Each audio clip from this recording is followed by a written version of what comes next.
Yeah. Taga saan? Taga ano po, taga Mindanao po, from Davao del Norte. Davao. Ilang taon na po kayo, madam? 31 po, pero May nandito na ako anak? sa Manila ngayon. Yes, May isa anak? po.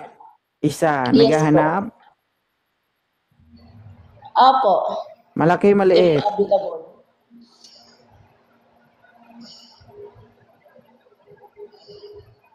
Hoy! Malaki, maliit? Wala naman sa ano, ang importante, yung kalooban lang. Hindi nga. Ano, hindi ako namimili, basta ang importante yung kalooban. Mabait, Mm, yun na. ang kalooban. Yun, masipag at saka matyaga. At saka Mm. tanggap sa lahat. Ba't parang ang liwanag mo?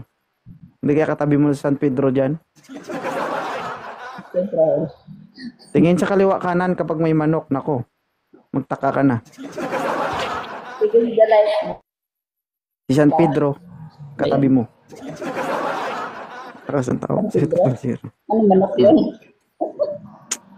Alright. Pakilala ka. Ilang taon ka na? Single mom ka? May anak ka ba? Oh. Formal na Okay. pagpapakilala.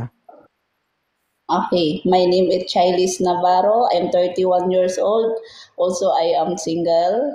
And 5 years separated. At Kasal saka, ka? ano din. Ha? Kasal ka? Ano,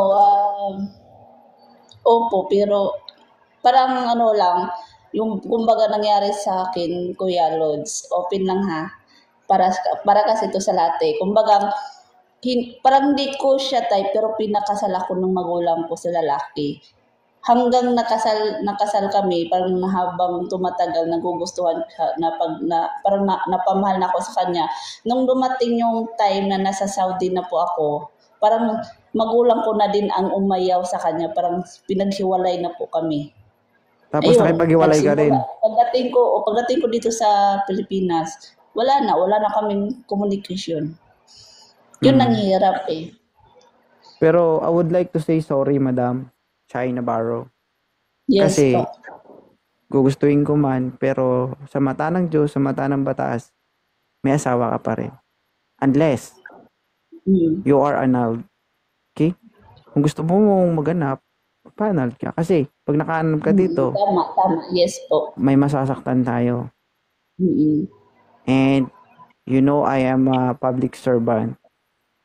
Basa lang yung bibig ko, pero nasa tamang pangangatwiran pa rin tayo. Okay? Tama ka po, sir. Yes po. Tama ka So, po. ano yung pinaka-essence dyan? Maiwas ka sa disgrasya? Kasi kung sakali makahanap ka, pwede kang kasuhan ng asawa mo. Kung As sakaling maybe, makahanap ka, pwedeng biltahan yung partner mo ng asawa mo. Kahit sabihin na nating hindi kayo nagsasama, kasal ka pa rin. Kahit sabihin nating may kinakasama siya or may girlfriend siya, kasal pa rin kayo. Pagdating yes. sa kaso, tabla-tabla pa rin kayo. Okay? Mm-mm. So, I would like to say sorry na, yun nga. So, you need to fix yourself. Okay? Okay, So, sa akin sige. naman kasi open naman lahat eh. Pero ayoko lang ako yung maging way para magkagulo yung buhay nyo. Okay? Thank you Ma'am Chai Navarro.